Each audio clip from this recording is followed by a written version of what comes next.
Ponzi 68EA akhirnya runtuh.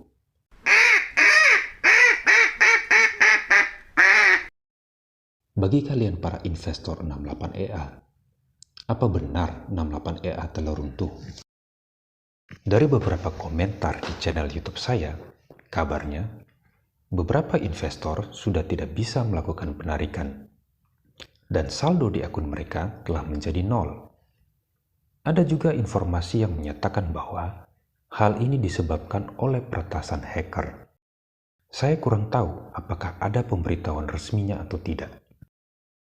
Namun jika benar bahwa 68EA telah runtuh, di video yang saya posting 6 hari lalu, saya sudah ingatkan bahwa 68EA telah menunjukkan tanda-tanda keruntuhannya.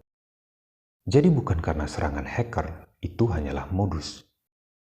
Mungkin saat ini kalian diberitahu bahwa sedang ada audit yang dilakukan oleh otoritas berwenang, entah itu dari Amerika Serikat, Eropa, ataupun negara lainnya. Dan setelah proses audit tersebut, mungkin saldo di akun kalian akan dipulihkan. Dan agar bisa melakukan penarikan, kalian akan diminta untuk melakukan deposit berdasarkan jumlah saldo di akun kalian. Sekali lagi, itu hanyalah modus. Modus ini sama persis ketika platform CBX runtuh pada April kemarin. Pada saat CBX runtuh, penipunya menggunakan modus bahwa akun mereka telah mengalami peretasan dan sedang dilakukan audit. Setelah audit selesai, agar bisa melakukan penarikan, para investornya diminta untuk membayar sebesar $100 untuk jumlah saldo hingga $1.000 dan membayar $200 untuk jumlah saldo yang lebih dari $1.000. Jadi kalau ke depannya saldo kalian dipulihkan dan kalian diminta untuk melakukan deposit agar bisa melakukan penarikan, saran saya, jangan lakukan. Kalian hanya akan menambah jumlah kerugian kalian. Dari awal saya sudah tegaskan bahwa 68EA dan LWX yang diklaim sebagai bagian dari GS Investment Group Anthony Smith kemungkinan besarnya merupakan jaringan penipuan yang sama dengan platform CBX, PCX, Duex, Citadel 0330 yang diklaim sebagai bagian dari Global Investment Group. Begitupun dengan berbagai platform trading kripto skema Ponzi yang sudah saya sebutkan dalam berbagai video. Bagi mereka para pecandu Ponzi, mereka sadar betul bahwa 68EA merupakan penipuan skema Ponzi yang cepat atau lambat pasti akan berujung runtuh. Mereka sadar betul bahwa keuntungan yang didapatkan sepenuhnya berasal dari deposit investor yang berhasil mereka ajak. Tapi mereka tidak peduli selama bisa hasilkan keuntungan buat mereka. Hidup mereka memang bergantung dari menipu dan menikmati uang hasil jerih payah orang lain. Tapi bagi kalian yang tidak termasuk sebagai pecandu Ponzi, yang berpikir dan berharap bahwa 68EA benar merupakan kegiatan investasi yang bisa mengubah keadaan ekonomi kalian, berhentilah bersikap bebal. Jika berbagai ulasan saya atau ulasan lainnya menyatakan bahwa 68EA merupakan penipuan skema Ponzi, saya pribadi tidak berharap agar kalian percaya dan menerima ulasan saya sebagai sebuah kebenaran mutlak. Tapi setidaknya seharusnya itu menjadi peringatan yang membuat kalian untuk lebih waspada. Seharusnya kalian mulai bertanya, kenapa 68EA mendapat ulasan negatif? Lalu, mulailah mencari informasi sebanyak-banyaknya dari berbagai sumber yang kredibel. Karena kalau kalian sudah tertipu dan terjebak dalam penipuan skema Ponzi, maka kalian pun akan ikut menipu dan menjebak orang-orang yang kalian ajak untuk ikut berinvestasi.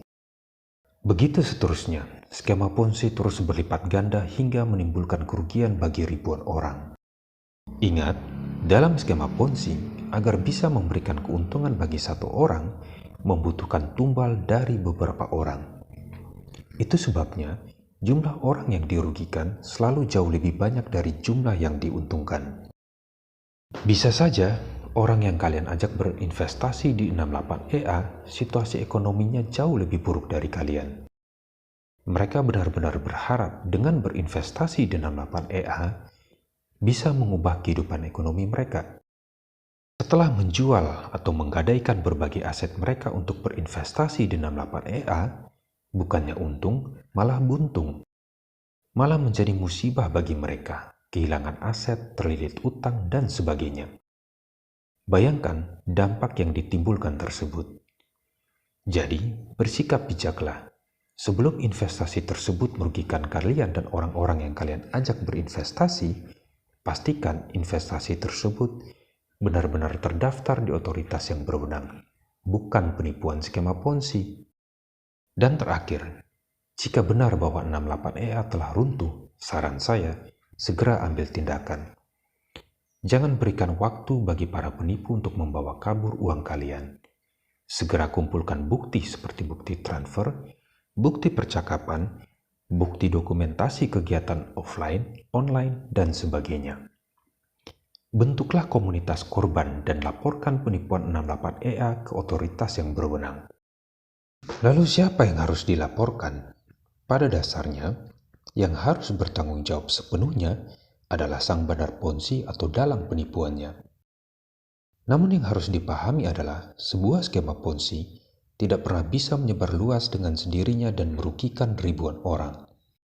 Itu sebabnya mereka yang mengenalkan 68EA di Indonesia, mereka yang berstatus sebagai manajer, direktur, tim leader, ketua grup, atau apapun istilah yang digunakan dalam jaringan Ponzi 68EA adalah mereka yang turut bertanggung jawab.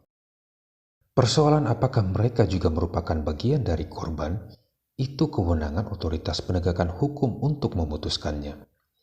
Pastinya, jangan pernah biarkan penipuan tanpa perlawanan, sebab bisa saja korban selanjutnya adalah orang-orang yang kita sayangi.